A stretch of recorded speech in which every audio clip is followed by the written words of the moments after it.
안녕하세요. 최광석 변호사입니다.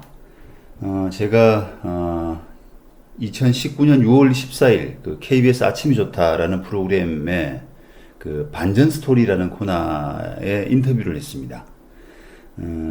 부동산 브로커에 포섭이 되어서 이 다자녀 가구에 대한 주택 특별 공급 제도를 통해서 여러 차례 이 부정 당첨받은 어떤 그 남성의 사연이었습니다.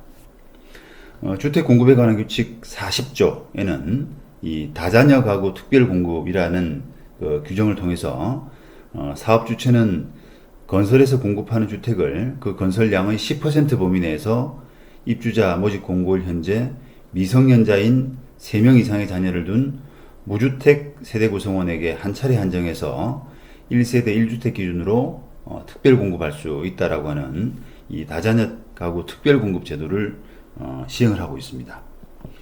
이런 특별 공급 규정을 악용한 이 부정 당첨 사례는 우리가 생각하는 것보다 참 많이 있습니다.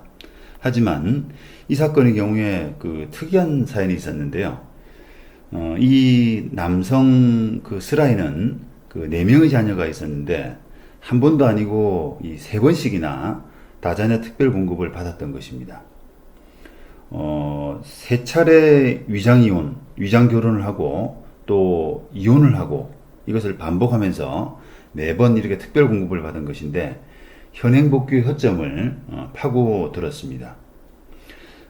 그것은 남성 명의가 아니라 이렇게 그 허위로 가장해서 결혼한 배우자인 그 여성의 명의로 청약을 해서 당첨되고 나서 또 이 사람과 이혼을 하고 다른 여자와 결혼을 하면서 그 또 다른 여자 새로 그 결혼을 한 다른 여자의 명의로 청약을 하면 다자녀 가점은 그대로 받을 수 있다라고 하는 부분을 악용한 것입니다.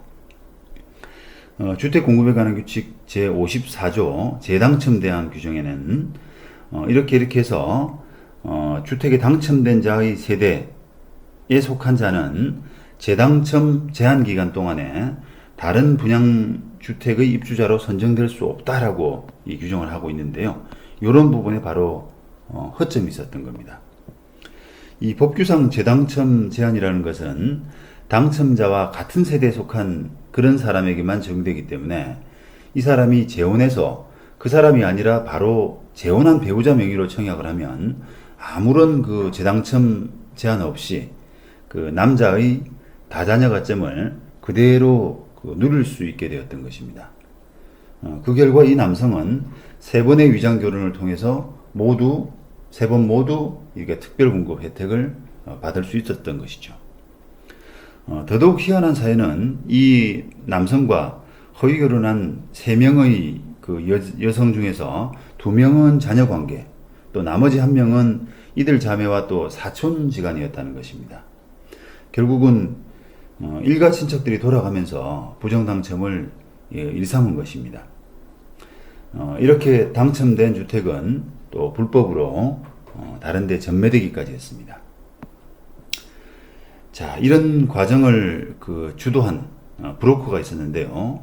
이 브로커와 그 관여자, 이 남성 또 여성 이런 관여자들에 대해서는 어떤 그 형사처벌이 가해질 수 있을까요? 우선 부정한 방법으로 주택을 공급받은 이런 경우에 해당되기 때문에 주택법 65조 1항 위반이 될 수 있습니다. 주택법 65조는 공급질서 교란 금지라는 그 제목으로 누구든지 이 법에 따라서 건설 공급되는 주택을 공급받거나 또는 공급받게 하기 위해서 다음 각 호의 어느 하나에 해당되는 증서 또는 지위를 양도양수 또는 이를 알선하거나 양도양수 또는 이를 알선할 목적으로 하는 광고를 해서는 안 되고 누구든지 거짓이나 기타 부정한 방법으로 이 법에 따라 건설 공급되는 증서나 지위 또는 주택을 공급받거나 공급받게 해서는 아니 된다 라고 규정을 하고 있습니다. 여기에 바로 해당되는 것이죠. 그리고 이렇게 공급된 주택을 만약에 불법 전매했다라고 하면은 처벌이 별도로 가해질 수가 있습니다. 64조에는 주택의 전매행위 제한이라고 그래서 사업 주체가 건설 공급하는 주택 또는 주택의 입주자로 선정된 지위로서 다음 각호의 어느 하나에 해당되는 경우에는 10년의 범위에서 대통령령으로 정하는 기간이 지나기 전에는 그 주택 또는 지위를 전매하거나 그 전매를 알선할 수 없다라고 규정을 하고 있습니다. 이런 65조, 64조 부분에 대해서는 주택법 101조에서 형사처벌을 하고 있습니다. 자, 이 같은 그 주택법 위반과 별도로 이 사람은 위장결혼까지 했는데요. 이런 위장결혼한 행위 자체에 대해서도 형법상 공정증서 원본 등의 부실기재죄로 처벌될 소지가 있습니다. 공정증서의 일종인 가족관계 등록부 상에 이 부실한 기재가 되도록 했기 때문입니다.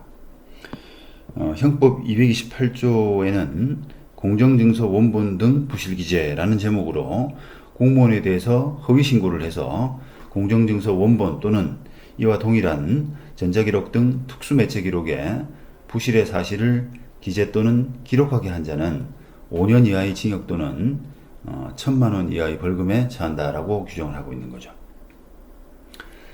이상으로 최광석 변호사였습니다. 감사합니다.